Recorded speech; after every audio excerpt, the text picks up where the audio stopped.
میں کچن میں شام کی چائے کے ساتھ پکوڑے بنا رہی تھی کیونکہ موسم بہت اچھا تھا۔ ٹھنڈی ٹھنڈی ہوا کے ساتھ ہلکی ہلکی بارش ہو رہی تھی۔ چچی نے مجھ سے کہا کہ سمیہ ایسے کرو، چائے کے ساتھ پکوڑے بنا لو۔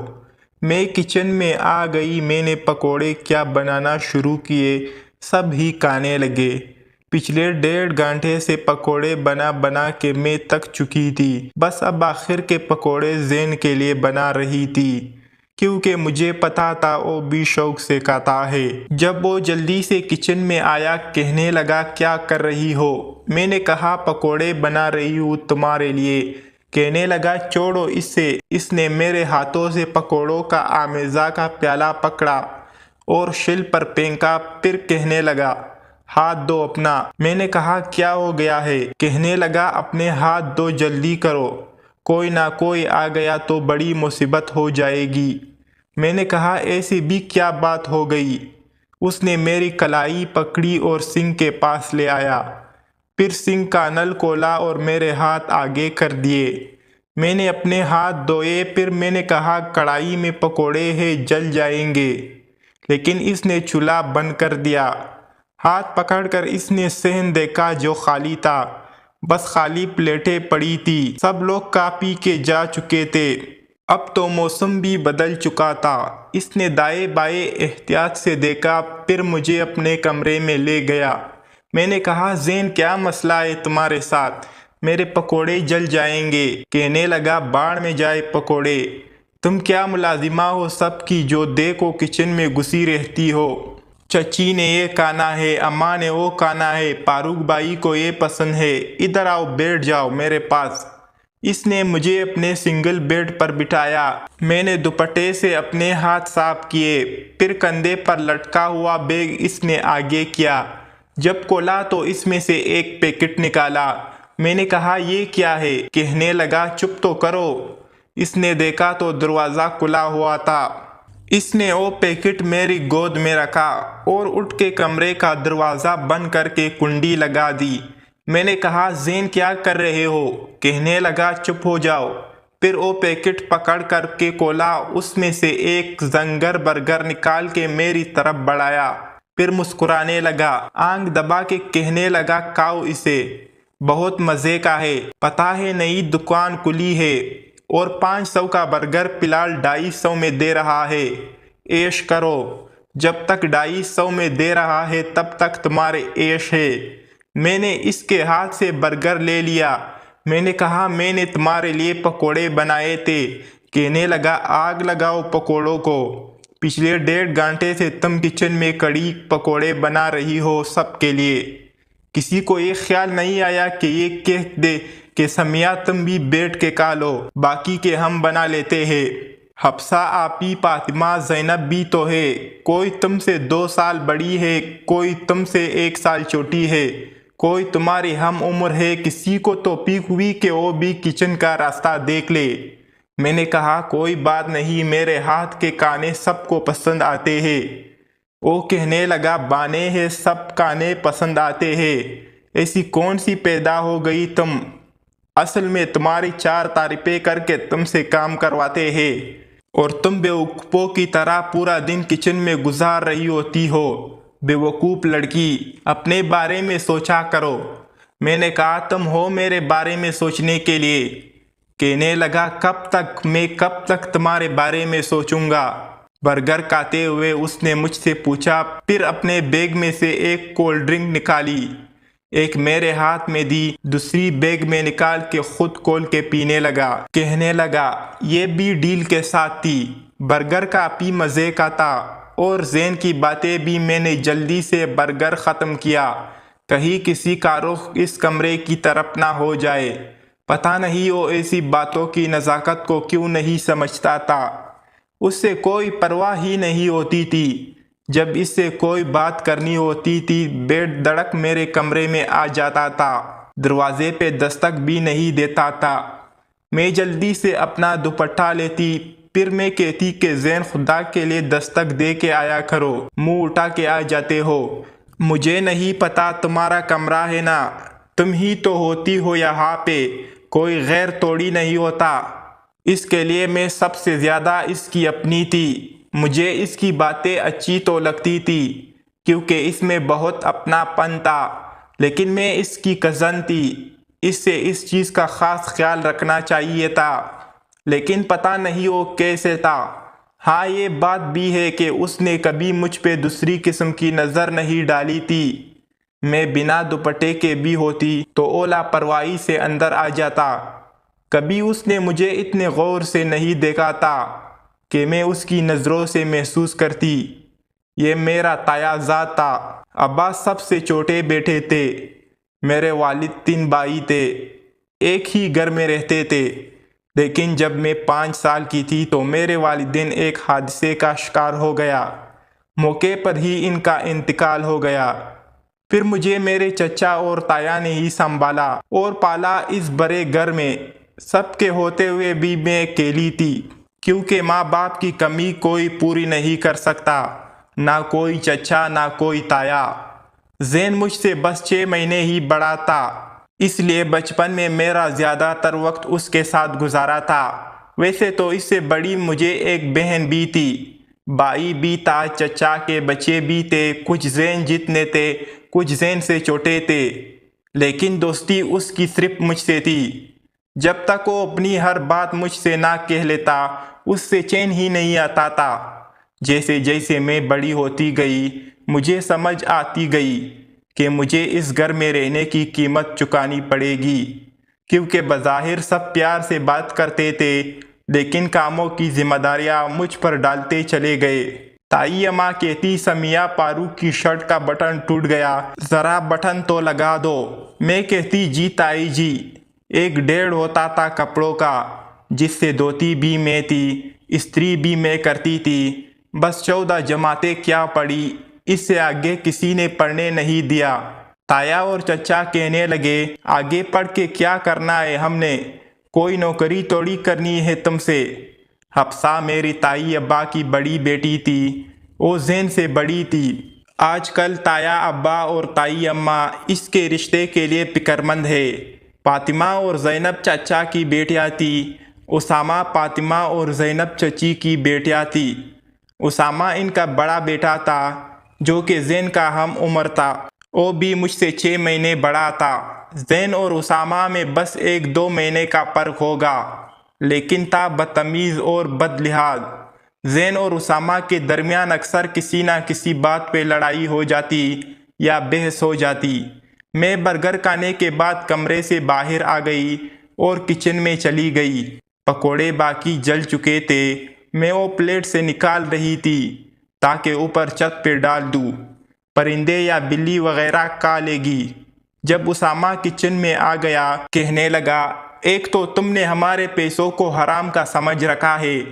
اس کی بات سن کر میں نے پیچھے پلٹ کر دیکھا تو وہ پکوڑوں کی پلیٹ کو دیکھ رہا تھا جو کہ جل چکے تھے۔ کہنے لگا، اگر جلنے ہی تھے تو کڑائی میں کیوں ڈالے تھے؟ تمہیں پتہ ہے بیسن کتنا مہنگا ہو گیا ہے، اور باقی کے چیزیں۔ میں نے کہا، میں پکوڑے بنا رہی تھی، لیکن وہ زین کو کوئی کام تھا، اس لیے اس کے کمرے میں چلی گئی تھی۔ بس وہ تھوڑی دیر ہو گئی، یہ کہہ کر میں نے وہ پلیٹ پکڑی اور کچن سے باہر چلی گئی۔ چھت پہ جا کے میں نے وہ ایک سائیڈ پہ ڈال دیا۔ جب میں نیچے آئی تو تب بھی وہ کچن میں کھڑا تھا۔ میں نے کہا، کچھ چاہیے تمہیں؟ کہنے لگا، ہاں، 1 کپ چائے بنا دو۔ میں نے کہا، ابھی تو تم نے پکوڑے کھائے ہیں، چائے بھی پی ہے۔ تو کہنے لگا، تو کیا ہو گیا، میں 2 کپ چائے نہیں پی سکتا؟ میں نے کہا، اچھا ٹھیک ہے، میں بنا دیتی ہوں، تم جاؤ یہاں سے۔ یہ کہہ کر میں صحن میں آ گئی۔ صحن میں رکھے ٹیبل پہ ابھی تک خالی پلیٹیں اور چائے کے خالی کپ رکھے ہوئے تھے۔ میں نے سارے برتن اکٹھے کیے اور کچن کے سنک میں رکھ دیے۔ برتن دھونے لگی۔ اسامہ غصے سے کہنے لگا، پہلے میرے لیے چائے بنا دو۔ میں نے کہا، دیکھو میں اس وقت فارغ نہیں ہوں، اور نہ میں تمہارے حکم کے غلام ہوں کہ جب تم کہو گے میں چائے بنا کے دے دوں گی۔ پہلے میں سارے برتن دھوؤں گی، کچن صاف کروں گی، اس کے بعد تمہاری چائے بنے گی۔ میرے جواب کو سن کر کہنے لگا، یہی چائے اگر تم سے زین نے مانگی ہوتی تو کیا اس سے بھی تم یہی جواب دیتی؟ میں نے کہا وہ ایسا نہیں ہے، نہ وہ مجھ سے اس طرح کی فرمائشیں کرتا ہے، وہ میرا احساس کرتا ہے۔ کہنے لگا مجھے پتہ ہے سب کچھ کیا کیا کرتا ہے۔ وہ یہ کہہ کے کچن سے باہر نکل گیا۔ مجھے اس کی بات سن کے غصہ آنے لگا۔ پتہ نہیں اس کو کیا تکلیف تھی ہم دونوں سے۔ ایک واحد زین تھا جو مجھ سے سیدھے منہ بات کرتا تھا، میری بات سنتا تھا، میرا خیال رکھتا تھا۔ اس کے علاوہ کوئی بھی اس گھر میں ایسا نہیں تھا جسے میری ذرا بھی پرواہ ہوتی۔ مجھے مفت کی ملازمہ سمجھ رکھا تھا۔ میں نے سارے برتن دھوئے، کچن صاف کیا، پھر اس کے لیے چائے کا کپ بنا کے اس کے کمرے میں لے گئی۔ میں نے اس کے کمرے کے دروازے پر دستک دی، کہنے لگا دروازہ کھلا ہے۔ وہ بیڈ پہ ٹیک لگا کے بیٹھا تھا، اپنے موبائل پہ نہ جانے کیا کر رہا تھا۔ میں نے چائے کا کپ سائڈ ٹیبل پہ رکھ دیا۔ میں کمرے سے باہر جانے لگی تو کہنے لگا سمیہ میری بات سنو۔ میں نے کہا کیا ہے؟ ادھر میرے پاس بیٹھو۔ یہ کہہ کے اپنے بیڈ پہ سے تھوڑا سا کس کے پیچھے ہو گیا۔ میں آج تک کبھی بھی زین کے علاوہ کسی کزن کے ساتھ اس کے بیڈ پہ نہیں بیٹھی تھی، نہ فاروق بھائی کے ساتھ، نہ اسامہ کے ساتھ۔ میں نے کہا کوئی کام ہے تو مجھے یہی سے بتا دو۔ کہنے لگا زین سے کوئی کام ہوتا ہے تمہیں جو دو گھنٹے اس کے کمرے میں دروازہ بند کر کے بیٹھی رہتی ہو؟ جیسے وہ تمہارا کزن ہے ویسے میں بھی ہوں، پھر میرے ساتھ بیٹھتے ہوئے تمہیں کیا تکلیف ہے؟ اس کے لہجے کی کڑواہٹ اور اس کی باتیں مجھے تپا کے رکھ گئی تھی۔ میں نے کہا تمہاری بات کا مطلب کیا ہے؟ ہاتھ باندھ کے میں اس کے سامنے کھڑی ہو گئی۔ کہنے لگا سیدھا سا مطلب ہے بھائی، اوم تمہارا کزن ہے نا، تو جیسے جب تم اس کے کمرے میں دو گھنٹے بیٹھ سکتی ہو تو میرے ساتھ کمرے میں کانٹے چپتے ہیں۔ میں نے کہا دیکھو اپنی گھٹیا سوچ اپنے تک رکھو تو زیادہ بہتر ہوگا۔ تم میرے باپ نہیں لگتے جو میں تمہیں ہر چیز کا جواب دوں گی۔ یہ کہہ کے میں اس کے کمرے سے نکل گئی۔ میں کچن میں آ کے کھانا بنانے لگی۔ مجھے اس پہ بے حد غصہ آ رہا تھا اور میں یہ بھی سوچ رہی تھی کہ اب میں کبھی زین کے کمرے میں بھی نہیں جاؤں گی۔ اس شخص کا کوئی بھروسہ نہیں ہے، یہ سب کے دماغ میں میرے لیے شک ڈال دے گا۔ لیکن زین کو کون سمجھاتا؟ رات کو مجھ سے کہنے لگا ایسے کرتے ہیں باہر چلتے ہیں تو میں آئس کریم بھی کھلاؤں گا اور ایک بہت مزے کی بات بتاؤں گا۔ نہیں مجھے تمہارے ساتھ نہیں جانا۔ کیوں نہیں جانا؟ اسامہ جو ہے نا عجیب سی باتیں کرتا ہے۔ کیا مطلب کیا کہتا ہے؟ مجھے بتاؤ، میں ابھی جا کے اس کا منہ توڑتا ہوں۔ زین کو ویسے بھی اسامہ ایک آنکھ نہیں باتا تھا، اچھا تو مجھے بھی نہیں لگتا تھا۔ میں نے کہا چھوڑو، تم بس ایسے کہتا ہے کہ جیسے میں کزن ہوں تو ویسے زین بھی ہے، تو اگر تم زین کے کمرے میں دو گھنٹے بیٹھی رہتی ہو تو میرے کمرے میں کیوں نہیں بیٹھتی؟ یہ سن کے زین کو بہت برا لگا، کہنے لگا اب وہ ہوتا کون ہے؟ اس کی اوقات ہے کہ تم اس کے کمرے میں بیٹھو؟ تمہیں پتا ہے گلی کے 3 لڑکیوں کے ساتھ اس کا افیئر چل رہا ہے، شرم نہیں آتی اس کو؟ کسی کی بہن بیٹیوں کے ساتھ ایسی حرکتیں کرتے ہوئے کوئی اس کی شکایت لگا دے تو اس کی اچھی ٹکائی ہوگی نا، تو یہ سیدھا رہے گا۔ میں نے کہا زین تم اس سے دفاع کرو، لیکن زین اب ہم چھوٹے نہیں ہیں، ہم ایک دوسرے کے کمرے میں بیٹھنے سے ہمیں احتیاط کرنی چاہیے۔ میری بات سن کے اس نے میرا ہاتھ پکڑ لیا۔ تم میری بہترین دوست ہو، تم جانتی ہو میں جب تک تم سے بات نہ کروں مجھے چین نہیں آتا۔ میں نے کہا میں سمجھتی ہوں لیکن باقی سب ایسا نہیں سمجھتے نا، ایسے نہیں سوچتے۔ کہنے لگا سب کو آگ لگاؤ، مجھے کسی کی پرواہ نہیں ہے۔ میں نے کہا لیکن مجھے ہے۔ میں نے اپنے ہاتھ اس کے ہاتھ سے چھڑوائے۔ کہنے لگا اچھا ابھی تو چلو۔ میں نے کہا مجھے تمہارے ساتھ کہیں نہیں جانا۔ کہنے لگا مجھے پتا ہے تم اسامہ کی وجہ سے یہ سب کہہ رہی ہو۔ میں نے کہا اگر اس نے اپنے شک کا زہر باقی سب کے دماغوں میں ڈال دیا تو میرے لیے بہت مشکل ہو جائے گی۔ کہنے لگا میں نے تم سے ضروری بات کرنی تھی۔ کہنے لگا اچھا ایسا کرو۔ کہنے لگا پھر رات کو جب سب سو جائیں گے تو چھت پہ آ جانا۔ یہ سن کر میں نے اس سے حیرت سے دیکھا۔ میں نے کہا تمہارا دماغ تو ٹھیک ہے، میں نہیں آؤں گی۔ چھت پہ رات کو اتنی بری بات ہے، تمہیں جو کہنا ہے تم کہہ دو۔ ابھی کچن میں برتن دھو رہی تھی، ہماری زیادہ تر باتیں کچن میں ہی ہوتی تھی۔ کہنے لگا نہیں بہت خاص بات ہے، یہاں نہیں کر سکتا۔ اس کی یہ بات سن کر مجھے لگا شاید وہ مجھ سے محبت کا اظہار کرنا چاہتا ہے، کیونکہ مجھے لگتا تھا کہ وہ مجھ سے محبت کرتا ہے، تب ہی تو میرا اتنا خیال رکھتا ہے۔ اسے بس فاروق بھائی کی شادی اور حفصہ کی شادی کا انتظار ہے۔ انہی دنوں حفصہ کا رشتہ بھی طے ہو گیا۔ گھر میں خوشیوں کا ماحول تھا، کیونکہ منگنی کی رسم ہوتے ہی 2 مہینے بعد شادی تھی، اور میری ذمہ داری ڈبل ہو گئی، کیونکہ تائی اماں کہنے لگی کہ ہمیں شادی کی شاپنگ کرنی ہے، تو اسی لیے شادی کی تیاری تمہیں بھی کرنی ہوگی۔ شادی میں وقت بہت کم ہے، اس لیے چچی، تائی، زینب، فاطمہ اور حفصہ سب ہی بازار گئی ہوئی تھی، اور گھر کے کام کاج کا سارا برڈن مجھ پہ آ چکا تھا۔ میں اس وقت سب کے کپڑے استری کر رہی تھی۔ گھر پہ اس وقت کوئی بھی نہیں تھا۔ جب باہر کی بیل ہوئی، میں نے دروازہ کھولا تو اسامہ تھا۔ آ کے سب کے کپڑے پریس کرنے لگی۔ کپڑوں کا ایک ڈھیر لگا تھا۔ اسامہ جب اندر آیا، اس نے دیکھا کہ گھر میں کوئی نہیں ہے، تو مجھ سے پوچھنے لگا کہ سب لوگ کہاں گئے ہیں؟ میں نے کہا بازار گئے ہیں۔ کہنے لگا اور وہ تمہارا چہتا وہ کہاں ہے؟ اس کی بات سن کر بے ساختہ میں نے اس کی طرف دیکھا تو ہنسنے لگا۔ میں دوبارہ سے کپڑے استری کرنے لگی۔ مجھے یوں محسوس ہوا جیسے وہ میرے بالکل پیچھے کھڑا ہے۔ جیسے مجھے یہ محسوس ہوا کہ کسی کی انگلی میری کمر پہ گردش کر رہی ہے۔ میں فوراً سے پیچھے پلٹی۔ اسامہ تھا، اور اس کی آنکھوں میں ایک عجیب سی خماری تھی۔ میں نے کہا یہ کیا بدتمیزی ہے؟ کہنے لگا کیا ہوا، میرا چونا برا لگ رہا ہے؟ کم آن یار، زین کمرہ بند کر کے بھی تو یہی سب کچھ کرتا ہے، تب تو تمہیں برا نہیں لگتا۔ میں نے کہا اسامہ زبان سنبھال کے بات کرو۔ کہنے لگا وہ اپنے جذبات نہیں سنبھالتا، اور اس کے ساتھ تم بھی اور میں اپنی زبان سنبھال لوں، یہ تو زیادتی ہے نا کزن۔ میں نے کہا ہمارے درمیان میں ایسا کچھ نہیں، آج ہی تو موقع ملا ہے، آج ہی تو موقع ملا ہے، آج کیسے جاؤ؟ یہ کہہ کر اس نے استری کا پلگ اتارا۔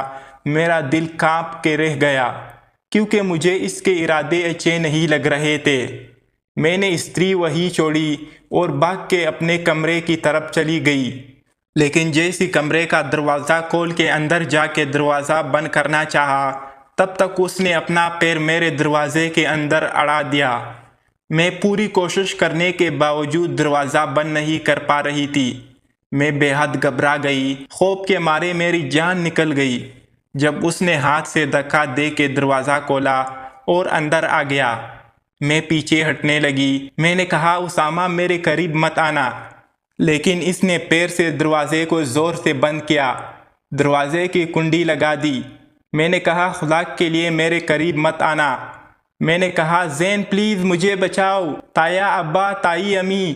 میں پاگلوں کی طرح چلانے لگی۔ میں نے کہا کوئی ہے پلیز مجھے بچاؤ، لیکن تب تک وہ میرے قریب آ کے میرے منہ پہ ہاتھ رکھ چکا تھا۔ کہنے لگا زیادہ شور میں جانے کی ضرورت نہیں ہے، ایک کزن کا دل بہلاتی ہو، دوسرے کے لیے شریک بن جاتی ہو۔ میرے منہ پہ ہاتھ رکھ کے زبردستی وہ مجھے میرے بیڈ پر گرا چکا تھا۔ میں اپنا آپ چڑھواتی رہ گئی، لیکن پھر بھی اس کے ہوس کا سامان بن گئی۔ مجھے برباد کر دینے کے بعد وہ مجھے دمکاتے ہوئے کمرے سے جا چکا تھا۔ کہنے لگا مجھے کوئی فرق نہیں پڑے گا، تم بے گھر ہو جاؤ گی، اس لیے جو ہو گیا ہے اس سے بھول جاؤ۔ میری آنکھوں سے آنسو گر رہے تھے۔ کمرے کا دروازہ وہ بڑی زور سے بند کر کے گیا تھا۔ میں پھوٹ پھوٹ کے روئی تھی، جی چاہا اپنے آپ کو ختم کر لوں۔ یہ سوچ رہی تھی کہ یہ بات کس سے کروں، گھر میں ایسا کون ہے جو مجھ پہ اعتبار کرے گا؟ تائی تو کبھی اپنے بیٹے کو غلط نہیں کہے گی، مجھے ہی برا بھلا کہا جائے گا۔ نہ میری ماں ہے نہ باپ ہے، اگر مجھے گھر سے نکال دیا تو میں کہاں جاؤں گی؟